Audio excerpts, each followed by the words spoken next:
Parker Bowles and Lady Diana Spencer both fell for a bumbling bachelor. She was probably in love with him before she even got to meet him. It was fairy tale stuff. Each strived to spend as much time as they could with their Prince Charming. She had been with Prince Charles 13 or 14 days in total during the courtship. Apart from when Charles was on official duty, there was no time Camilla and Charles' relationship didn't continue. But with an aching chasm of age, experience and personalities between them, Charles said to her, just keep an eye on Diana and help her along the way, which is what Camilla did.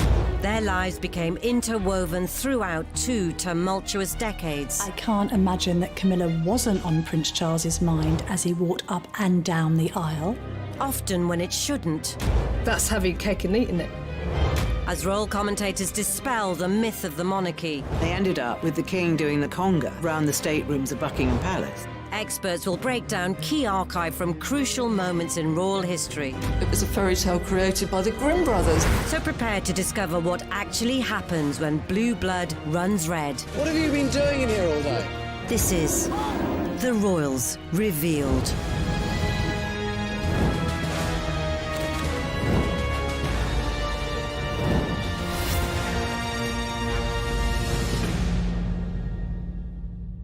In this episode, we'll reveal how these two women who seemed worlds apart would become forever linked. Her school friend said of Camilla, she is pathologically ambitious. She will only marry a very rich, influential, powerful man. She wants to have fun.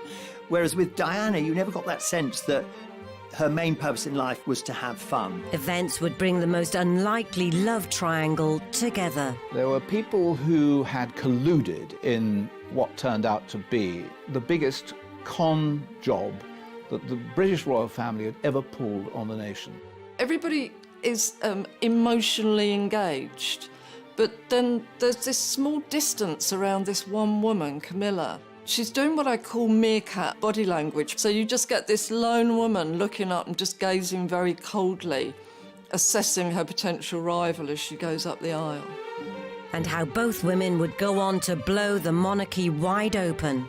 "We are not in the business of hyping publications," was the only comment from Buckingham Palace this morning. Diana, her true story, looks certain to be on the way to the top of the bestsellers list. She felt that she was mischaracterised as this woman inside the royal family, and she wanted to express who she really was. The Camilla Gate tapes were virtually pornographic. I mean, for a member of the royal family to be saying the sort of things he says on the tape to a woman he was not married to was really extraordinary. But had the fuse already been set long before? Diana and Camilla are widely regarded as the epitome of chalk and cheese. There's often a comparison drawn between the type of person Diana was and the type of person Camilla is. Camilla was very down-to-earth, very jolly hockey sticks, smoked, drank, whereas Diana, she kind of thrived on the media coverage. It was pretty important to her. She was desperate to be noticed. There's this sense that Diana was regarded as very beautiful and alluring, whereas Camilla not as much. Camilla's quite a mothering influence, really, somebody with the confidence to buoy up and reassure Prince Charles, who's himself a very introspective, deep-thinking person. Diana, however, more of a fragile character in many regards. The love triangle began at the start of the 70s, when Charles was in his early 20s. Camilla used to go to the polo in the early 70s to follow her boyfriend, Andrew Parker Bowles, who was, at that stage, the great polo player of Great Britain. And Prince Charles, by comparison, was a very poor polo player. The young prince rides like a cowboy. In perfect coordination, lad and pony gallop goalward. Camilla was 16 months Charles's senior, and the young royal found her irresistible. He'd had a couple of relationships with girls after he'd come out of university, but he was sexually very inexperienced. The same cannot be said of Camilla. And I think that what he was looking for was someone to lead him up the golden path to happiness in the bedroom, and she did it for him. But fun in the bedroom wasn't their only shared passion. she loved the goons as well, so they had that in common. They had horses, they had humour, and if you've got a sense of humour in common, then you can go a long way with that. The thing about Camilla is she's not the sort of shy, retiring, innocent creature that Charles at some stage may have thought he should marry. She's free, she's easygoing, she's boisterous, she's fun, unfettered. And put her in a situation where she's coming across people who have to live a life that is drilled down, regimented, ordered, you have a script to live by. She's going to be dynamite to somebody like that. So whenever Charles mounted his trusty steed, Camilla would be right behind him. There was a queue of girls who wanted to become Prince Charles's girlfriend, but it was Camilla who got him. As well as their mutual appreciation for all things equine. They'd made an unlikely connection long before this famous snap was taken. The old story is that Camilla went up to Charles and said, "Your great-great-grandfather and my great-grandmother were lovers, so how about it?" So was being a mistress Camilla's destiny? Her great-great-grandmother was Alice Keppel, who was Edward VII's favourite mistress. I think that Camilla had studied the way that her great-grandmother had gone about remaining part of the royal circle, and she followed suit. So it's like history repeating itself. Diana and Charles too had a close family connection, as Charles had romanced Diana's sister, Sarah Spencer. I've heard it on good authority that Charles actually was really, really keen on her, but she wasn't so keen on him. I think she saw him as quite a weak man. So it'll come as no surprise, it wasn't long before the Sarah Spencer allegiance hit a slippery slope. She very famously said whether he was a dustman or the King of England, she wouldn't marry him. It may well be that that Charles moved on, as it were, to Diana because it was a sort of consolation prize. Had an idealised fascination with him. She had posters of him up on her wall. But the relationship between Camilla and Diana would become too close for comfort.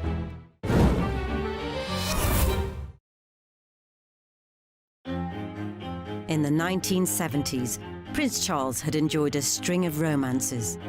There were a lot of them. There were a lot of very attractive ladies on his arm, but none of them particularly serious. As the decade drew to a close, it was felt that any horsing around should be put to rest. And for Charles to find someone to bring some feminine delicacy to his stuffy solo exploits. What don't you like about that hat? If you move, they bash you on the face. I'm not discovering whether they keep the flies on. I think the Queen Mother and Prince Philip both tried to give him a nudge in the marriage direction and say to him, look, it's probably time now that you settle down. But it was just a question of finding the right bride. He was also being attacked by the British press because he promised that by his 30th birthday he'd be married. That was a foolish mistake. He should never have said it. I think Camilla felt, she was a tough woman, but I think she was hurt at that time by knowing that the royal family just couldn't accept her because she wasn't young, she wasn't innocent. They were looking for a white, Anglo-Saxon, Protestant, aristocratic virgin, and somebody who would tick all those boxes. Charles fell hook, line and sinker for Camilla from the moment they first went to bed together, but she knew that she could never be a royal wife. By the time he came across Diana, he was getting pretty desperate. But when they had their first proper conversation, it was definitely not a time for flirtation. It was just after the honorary uncle, Lord Mountbatten, had been assassinated by the IRA, and Diana said to him how awful this was and how difficult it must have been for him at the funeral. Once she said that, he was all over her, like to use her phrase, like a bad rash. Lord Mountbatten actually played a very cynical role in Prince Charles's love life. On the one hand, he allowed his house at Broadlands to be used as a base for Charles and Camilla to go to bed together. On the other hand, he was using it as a place where Charles could meet other girls in the hope that sooner or later one of them would stick. And he was determined, if he possibly could, to have a hand in queen making. It's thought Lord Mountbatten, 7 years previously, was so determined for Charles to stop his affair with Camilla and concentrate on securing a suitable bride, he arranged for him to be posted abroad. Charles had a strong desire to want to get engaged, to want to be with Camilla, and then guess what? He's sent away for 7 months.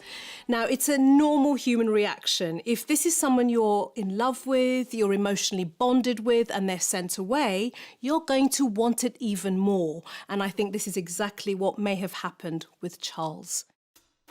Whether royal strings were being pulled or not, while Charles was at sea, Camilla had married Andrew Parker Bowles, and as they moved into the 80s, the press were promoting a new potential princess. Initially, Diana was portrayed as shy Di. She was very much considered somebody who went around her business with her head bowed, not a particularly extroverted character. In some of the footage, we can see that she's actually doing a complete cut-off gesture, which is that she's completely covering her face with her hands. Now, it made her look haunted and hunted. It implies that she's not enjoying it. And also, I think that was more for Charles, that signalling. That, look, I'm not vying for publicity, I'm not gloating about the fact that I might be the woman of your dreams. And also, I wouldn't mind a little bit of protection and looking after as well. I think she was trying to trigger that part of Charles's psyche that I don't think he ever had. Diana, the moment she burst onto the national scene, was seen as a perfect English rose, and she was seen as the perfect match for Prince Charles. Diana was also a virgin, and it was felt at the time that Charles should be marrying a virgin. The attractive, shy and innocent Diana may have been a suitable match for the firm, but perhaps not for Charles. At this point, Charles was doing what he became so good at. He would have won a medal for it if it was an Olympic sport, which was ignoring Diana. So he'd gone out with her and he's talking, I think, to Camilla's husband. And we can see Diana, she's just been left alone at that moment, even though he's standing next to her. And I think she does look fed up. Even when we saw her with him, we were seeing her alone. They never pitched up like a double act. Yet far from keeping his mistress and his betrothed separate, remarkably, many of Charles and Diana's early meetings came at the Parker Bowles estate in Wiltshire. When I was working with Diana on her biography, we worked out that she had been with Prince Charles about 13 or 14 days in total during the courtship, and most of that time they were at Bolehide Manor, which is where Camilla and Andrew Parker Bowles lived, or that they were at the races with Camilla, or there was some other function with Camilla. She was always present. And I think there was a naivety around Diana's attitude towards the relationship between Charles and Camilla, that they were close friends, both from the kind of equestrian horsey set, had known each other for years. I don't think Diana realised that they were carrying on as lovers behind the scenes. I wonder whether this was Charles's attempt to integrate the two sides of his life, love and the intimacy with Camilla, and duty, marrying the virginal Diana. That's having cake and eating it. So yes, the wives, girlfriends, lovers would go and watch their other halves playing the game, and that's how they were kind of thrown together. And Camilla had been around the traps for quite some time, and Charles said to her, as one would to a friend, just keep an eye on Diana and help her along the way. When the two women are talking to one another, or at least Camilla seems to be communicating with Diana, the smile that she's wearing is so affectionate and maternal, which is really weird. So I find that kindly smile not nice, really. Funnily enough, I think that Camilla, more than anything, who was in on the secret, wanted Diana to be happy with Prince Charles. She was ready to step back, allow Diana to become the royal wife, although she wanted to remain the royal mistress.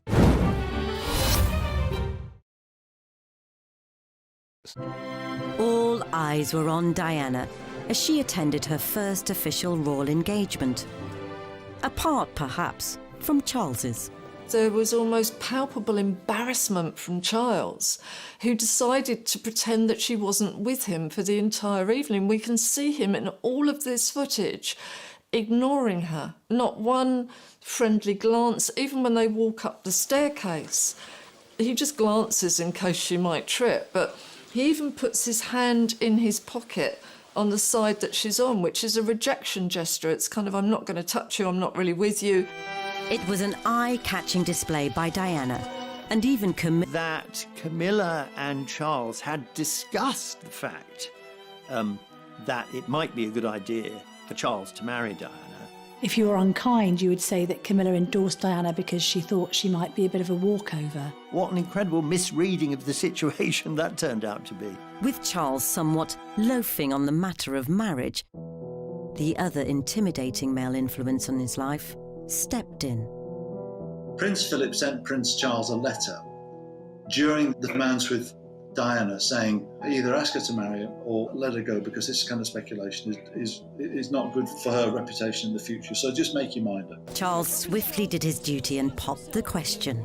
But even this special moment had Camilla's presence lingering all over it. Charles proposed to Diana at the Parker Bowles estate. Whether it was in the vegetable patch or the strawberry patch, I don't think anyone's absolutely sure. But I haven't seen it denied, and I've been told that that's certainly where it happened. Though the news was still to be announced, Charles had spilled the beans to Camilla, who'd somehow managed to leave a letter of congratulation in Diana's bedroom, saying how she couldn't wait to see the ring. Notes on pillows have to be convened by one of two people, either Prince Charles himself from Camilla or one of their closest aides.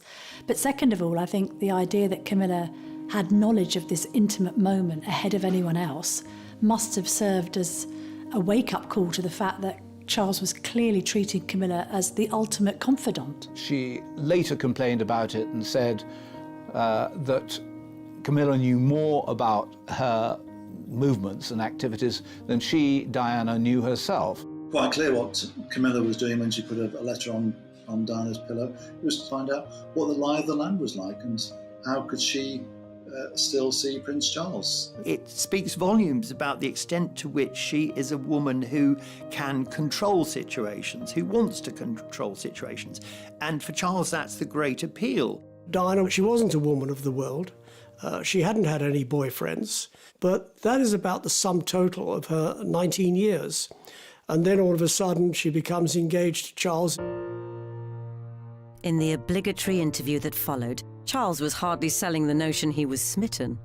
At what point did you decide that this was the right lady for you? I mean, well, gradually.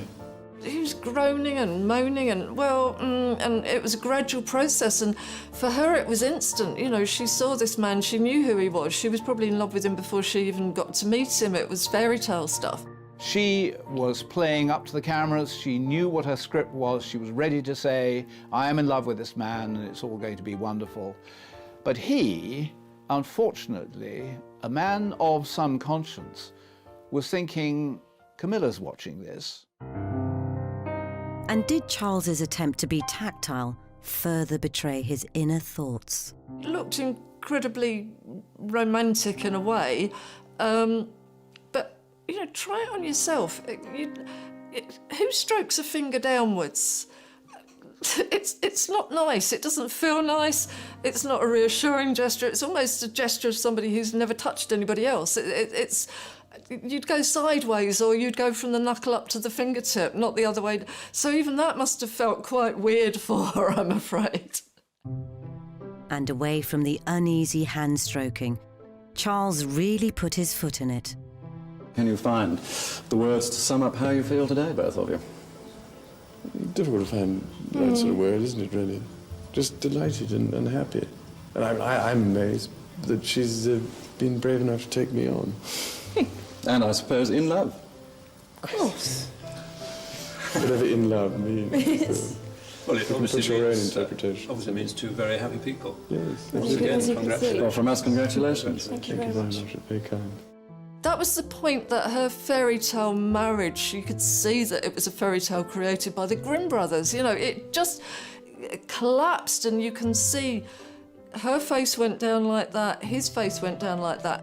Was that the first sign that Diana looked across to the man who would be king, the man who would be her husband, and thought to herself, good grief, I may have made a dreadful mistake here? A few days later, as Charles departed for a trip down under, further signs emerged that all may not have been well. There's footage showing Diana crying as Prince Charles leaves for a tour of Australia, and people think it's because she's miserable that he's going away. Part of that was true, but also it was the fact that when she entered the waiting room at the airport, he's on the phone to Camilla, and she thinks, I'll just leave them to it. But by then, she's realising that this relationship is far more complicated and far more sincere and long-lasting than she'd ever thought. So these weren't tears of grief at their parting. They were a sign of a woman scorned. Out early 1981, the UK was awash with excitement about the upcoming marriage of Prince Charles and Lady Diana Spencer. Why have you come here today? To try and get a glimpse of Diana and Charles. The nation was certainly gripped by wedding fever in the lead up to Charles and Diana's wedding, not least because it had followed the so-called winter of discontent. So to have something to celebrate at last in 1981, and also the making of this fairy tale with a proper fairy tale bride. But two people perhaps weren't in such high spirits, as Camilla strived to ascertain where she stood. Camilla and her other friends were assessing Diana, and Camilla is very intrigued to know whether Diana is going to hunt. And she says, no, she's not. And so Camilla was relieved about that. And that really was the fact that it meant that she still had an avenue to see Prince Charles on a regular basis. Meanwhile, Diana's suspicions of Camilla were also on the rise. I think that Diana was feeling a bit tender and a bit sore and a bit neglected as well by Prince Charles, because he was busy doing royal engagements. And then she comes across this bracelet that he ordered for Camilla. The discovery of the GF bracelet raised a lot of questions in Diana's mind. I think there was a sense that she knew automatically that it was for Camilla, found on Charles's assistant's desk as a present, really, a farewell present, if you like. But what did the GF stand for? Did it stand for Girl Friday, which suggested an intimate relationship between Charles and Camilla? Some say it might have stood for their nicknames for each other, Fred and Gladys, although it was never confirmed what the initials meant. I think for Diana, what it may have triggered was an earlier wound about abandonment. I mean, this is a girl who would have experienced her own parents' divorce. This is a person who was sent off to boarding school when she was little. A lot of separation anxiety, a lot of abandonment issues may have been re-triggered in that, because she would have felt, here I am on the outside looking in. I'm not part of this relationship. Something is going on, and I don't feel loved in this particular situation. The battle over the bracelet made Diana consider pulling out of the wedding. She said to her sisters, I just can't go through with this. And they said to her very famously now, too late Dutch, which is their nickname for her, your face is on the tea towels now, so you can't chicken out. Curiously, at the same moment, Charles was saying to Camilla, I can't go through with this. Both of them realised it was a mistake.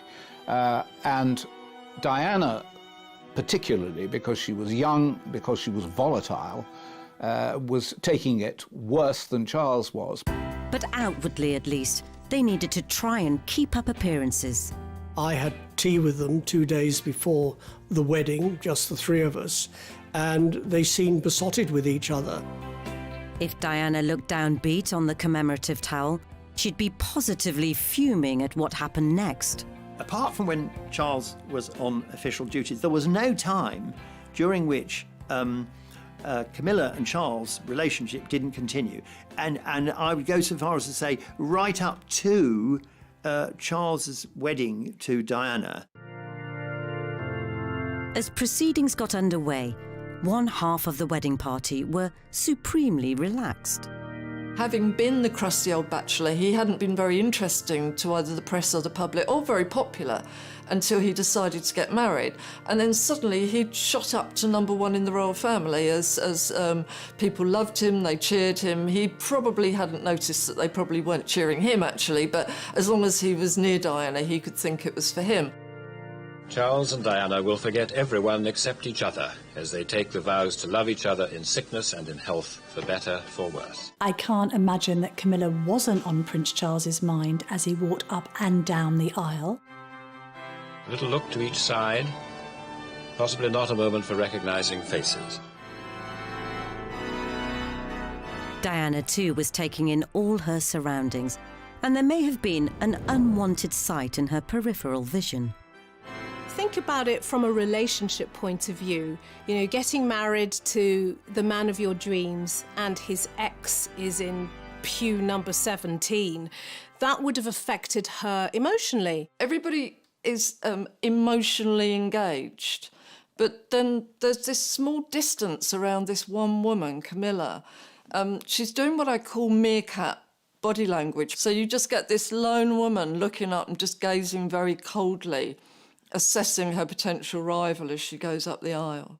There were people who had colluded in what turned out to be a dreadful, dreadful historical mistake.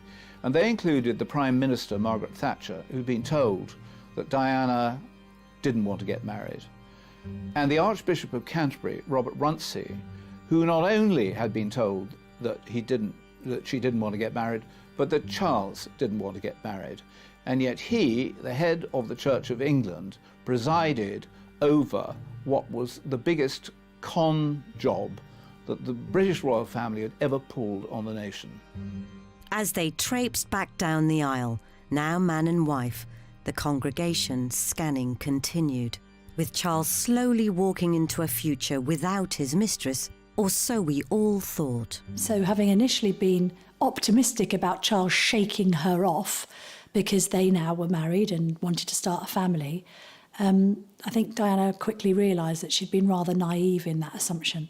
For her part, Camilla did her best not to become unwanted baggage. From the outside, it's certainly true that Camilla didn't appear with Charles. She gave them a chance, or she appeared to give them a chance. And I think that would have been really tough for her. She looks a bit of a lost soul at the wedding. She even made way for Diana as Charles's #1 polo fan. 2 years ago, the princess couldn't stand polo, but today she didn't seem to mind. That's marriage for you. I think in the immediate aftermath of the wedding, things settled down and relations between Charles and Diana and the Parker Bowleses were cordial, because I think there was a degree of separation between Charles and Camilla, which meant that Diana could actually start to enjoy her marriage. I have spoken to people who know, and they insist that almost from the beginning, there was an unease between Charles and Diana. They had the children because they were under pressure to have children for dynastic reasons. It's a very difficult role, not only to be a wife to the heir to the throne, a mother to the heir and spare, but also to be a working royal and in support of the Queen. So he was pretty proud of her. But I suppose came the sort of mid to late 80s, the marriage wasn't going well. Whilst the press delighted in glimpses of the adorable cherubs in their matching outfits, being snapped on the school run every day was the least of Diana's concerns. I think that in those kinds of circles, the aristocracy and the royal family, there's an assumption that if it's not working, you can't get divorced. So you just build a separate life and you just turn a blind eye to the behaviour of your spouse. Diana, on the other hand, felt that marriage was for life, it was for love, and that she'd been sold a pup. Charles had rekindled his love affair with Camilla, urging his staff to go to great lengths to keep it stum. Royals don't go around by themselves. They've got a retinue of staff and an entourage. So when he used to duck in and out of the palace, aides used to nickname him the Prince of Darkness. Ironically, it seems the only time Diana could be sure she had Charles to herself were on official trips to the other side of the world. She's being left to walk behind, and she's being left very much to her own devices. He goes off with somebody else. She barely seems to have somebody with her. I think, again, he sees the crowds cheering and this is his moment. Suddenly he's Mr. Popular and you can see he dives into the crowd because he thinks everybody suddenly loves him. He's the centre of attention. And Diana's just the sort of, the dessert. As much as Diana tried to block relations with Camilla, it was all in vain. I think it would have been incredibly difficult as the relationship came under increasing strain to put on quite the performance for the public, the cameras, the world media and say, hey, we're a united front and a happy couple, when you know that inside there were probably resentments, arguments, anger, feelings of betrayal just boiling under the surface, and at times we have seen those things burst forth. And in February 1989, a decade of tension came to a head at the 40th birthday party of Camilla's sister, Annabel Elliot. Which Diana turned up to unannounced. And I think she managed to corral Camilla into a room. And they have this rather terse interchange, during which time Diana says, "Leave my husband alone," and Camilla says words to the effect, "Well, you've got two lovely children. Why can't I have him?" Diana seemed to have been transformed from this shy teenager into a woman who was, paradoxically, a bit more like Camilla. She was tougher, and she decided she didn't want to put up with this anymore. She wasn't going to be the complacent wife. 1989 brought further humiliation as Camilla and Charles were pictured together in Turkey. Charles, throughout this, has made the mistake of believing that he, as Prince of Wales, could do more or less what he wanted to do, and that if he wanted to have a mistress, then so be it. But behind the vacant stairs, Diana had been secretly plotting with biographer Andrew Morton to get her story out. "We are not in the business of hyping publications," was the only comment from Buckingham Palace this morning. Diana, her true story, looks certain to be on the way to the top of the bestsellers list. She felt that she was mischaracterised as this woman inside the royal family, and she wanted to express who she really was. The book would be like a grenade thrown into the heart of the monarchy. But was this Diana's way of dishing the dirt first, having foreknowledge she was soon to be caught in her own scandal? Her motivation, I think, was to get her retaliation in first, was to articulate her story before Prince Charles did. Squidgygate were conversations, intimate conversations that were recorded between Princess Diana and James Gilbey, a very close friend, perhaps more than a friend, just discussing the difficulties that she was suffering in her life and her unhappiness. This added a new dimension. It suggested that perhaps Prince Charles wasn't the only one misbehaving in his marriage. And Camilla made a rare public statement, sympathising with the troubled couple. It was reported that she had acted in total ignorance of news of the breakdown of Charles and Diana's marriage and said that she knew no more than the average person on the street, although, of course, that was later proved to be complete and utter nonsense. That proof came in the form of her own phone tape scandal, of salacious sweet nothings with the heir. The Camillagate tapes were virtually pornographic. For a member of the royal family to be saying the sort of things he says on the tape to a woman he was not married to was really extraordinary. The transcript of the alleged sexy talk first appeared in the Rupert Murdoch-owned Australian New Idea magazine, though the UK papers were unusually reticent to go full guns blazing with the scoop. We have taken the decision today not to publish the full transcript of the Camillagate tapes. A Murdoch-backed paper were the ones to finally break rank. It was only a matter of time before the tabloids printed what's been circulating in private for days, the full transcript of an alleged conversation between the Prince of Wales and Camilla Parker Bowles. And now, everyone in the UK could collectively squirm at the juicy details. There's a moment in the tape where Camilla turns around and says, "Well, I've never done anything in my life." And he says something along the lines of, "Well, you have done something, you've loved me," as if that's enough to make Camilla's life complete. For Camilla, she would have gone from having a discreet, private relationship with Charles out of the headlines, below the radar to suddenly being in the heat of the spotlight. And then, of course, there's the tampon moment, which will go down in history as one of the royals' most embarrassing moments. This idea that Charles loved Camilla so much that he would be willing to be her tampax.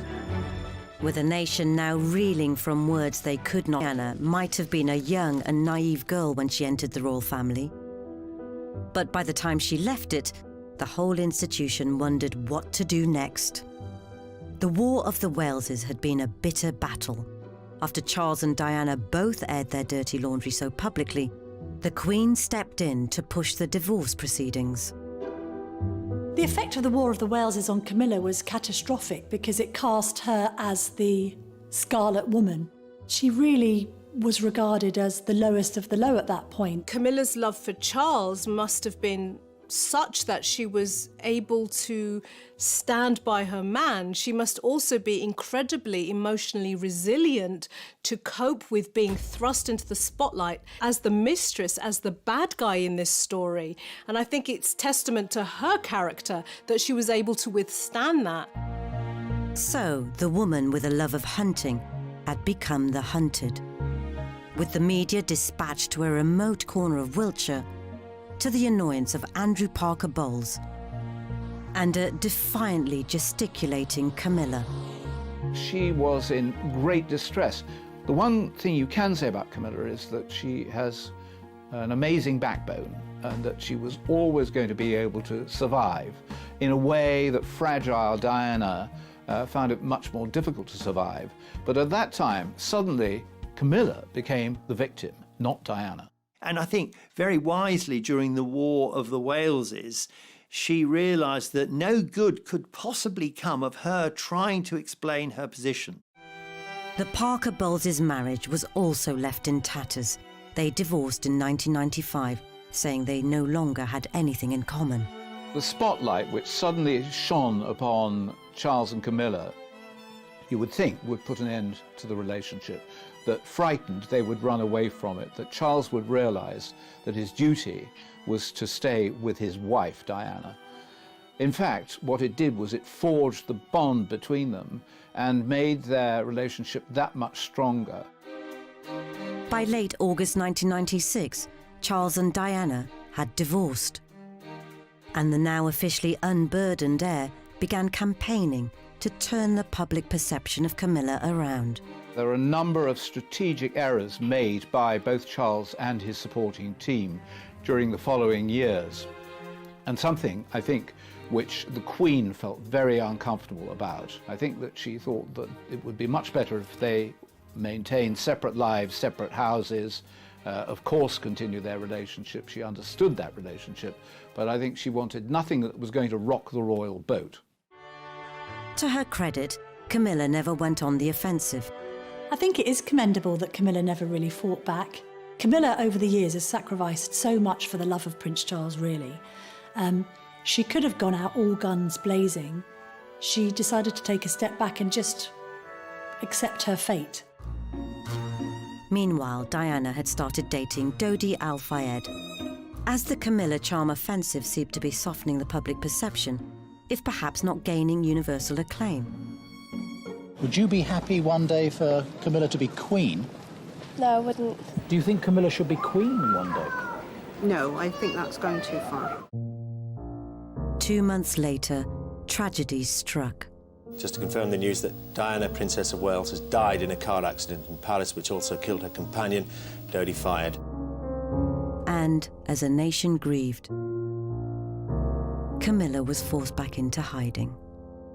There had been, in the moments before Diana died, an assumption by the British public that Camilla was now the non-negotiable part of Charles's life. But the moment that Diana died, she suddenly became, again, public enemy number one. The couple had to wait a further 2 years before the time was deemed right for their first official outing, and Camilla's sister's 50th birthday bash at the Ritz. The Prince of Wales and Camilla Parker Bowles seen together in public quite clearly. No secret about their relationship now, none possible at all. The photograph that people have waited so long, the picture that people have waited so long to see. There was always going to be a huge response to Charles and Camilla's first outing at the Ritz, because this was putting Camilla on an official footing alongside a future king, basically saying to the world, you might not like it, you might not like her, this is the woman I love and this is a woman I see in my future. It was well known at this time that the reason Charles hadn't married Camilla in the first place wasn't that he didn't want to, it was the royal family interfering. To mark the occasion, Camilla wore a necklace which was owned by her great-grandmother and the favourite mistress of Edward VII, Alice Keppel. Oh, Camilla's a very clever girl. She always wore that Alice Keppel necklace, if she possibly could, just as a reminder that she had every right to be a royal mistress and maybe a royal wife as much as anybody else. Having been the most hated woman on the planet, it was always going to be a slow sell, but Camilla wasn't going anywhere. Her stoic determination finally won over the Queen, and against all the odds, she married Charles in 2005. But as Camilla valiantly battled against the winds in Windsor, a nasty storm was kicking up outside Kensington Palace. I disapprove of this marriage today. I disapprove of the way Charles and Camilla treated Diana. It was despicable. Fortunately for Camilla, the naysayers' bark didn't have too much bite, and over the last 15 years, she's become part of the establishment in her own right. Camilla's become, in many people's view, the most successful new member of the royal family in a very long time. She has worked very hard to create an act which people will like and find non-threatening. She never wanted to be the new Diana. So she's a credit to the royal family, she's a credit to Charles, and she's looked upon by William and Harry as good for their father, and as far as they're concerned, if their dad is happy, they're happy too. When Charles becomes king, Camilla will be the Queen Consort, never officially a queen. But she'll be right behind Charles, as she's always been. Camilla is Camilla. Camilla, what you see is what you get. She doesn't put any airs and graces. She doesn't pretend to be anything other than Camilla. And that is what is so endearing. In a way, she's taken a leaf out of the Queen's book. She's never complained, she's never explained, and she's just got on with it. She's kept calm and carried on.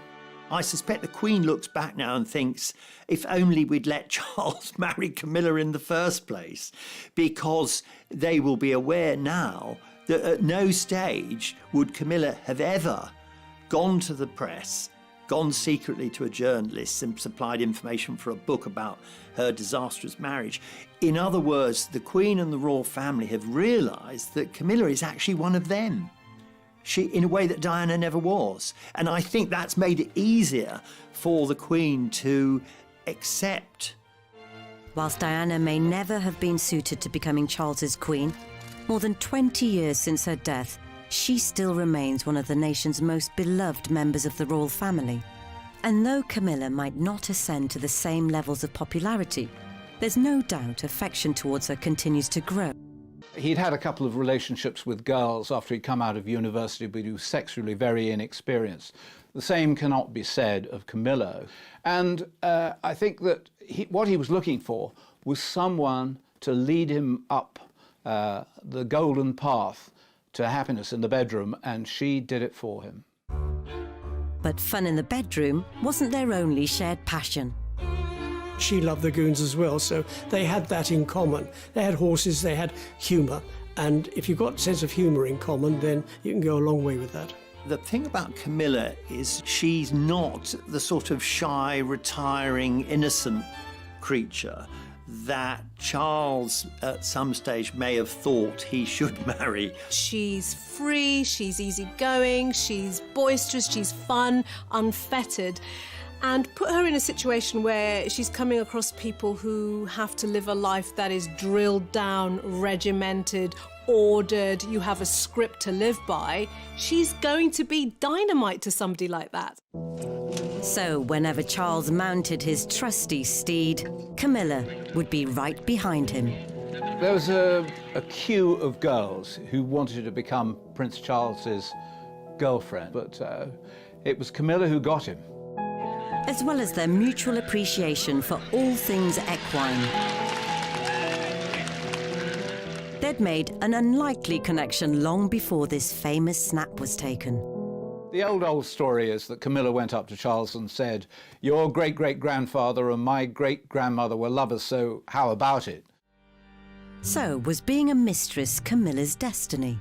Her great-great-grandmother was Alice Keppel, who was Edward VII's favourite mistress. I think that Camilla had studied the way that her great-grandmother had gone about remaining part of the royal circle, and she followed suit. So it's like history repeating itself. Diana and Charles too had a close family connection, as Charles had romanced Diana's sister, Sarah Spencer. I've heard it on good authority that Charles actually was really, really keen on her.